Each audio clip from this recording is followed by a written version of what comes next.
পরে আপনার চোখটা খোঁচাচ্ছে, মনে হচ্ছে যে কনজুগেটেড অর্থাৎ লাল হয়ে যায়, অনেক সময় চোখে বাড়ি লাগার কারণে রক্ত জমে যায়।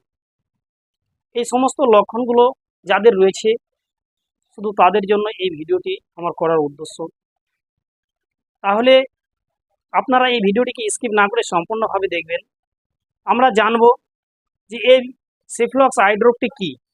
সিফ্লক্স আই ড্রপ এর মধ্যে কি কি মলিকুল রয়েছে, এর মধ্যে একটি মলিকুল রয়েছে যা হচ্ছে সিপ্রোফ্লক্সাসিন। তাহলে সিপ্রোফ্লক্সাসিনটা কি? সিপ্রোফ্লক্সাসিন এটি একটি অ্যান্টিবায়োটিক যা আপনার ব্যাকটেরিয়াকে ধ্বংস করে। অনেক সময় ব্যাকটেরিয়ার কারণে কি হয়, চোখ বারবার করে খোঁচায়, কিংবা চোখের মধ্যে আবর্জনা জমে যায়, জল আসে, কিংবা চোখে জলে, কিংবা ব্লাড জমে যায়, কিংবা কোনো জায়গাতে বাড়ি লাগার পরে সেটা রক্তাক্ত হয়ে থাকে। এই সমস্ত লক্ষণগুলো যখন দেখা দেয়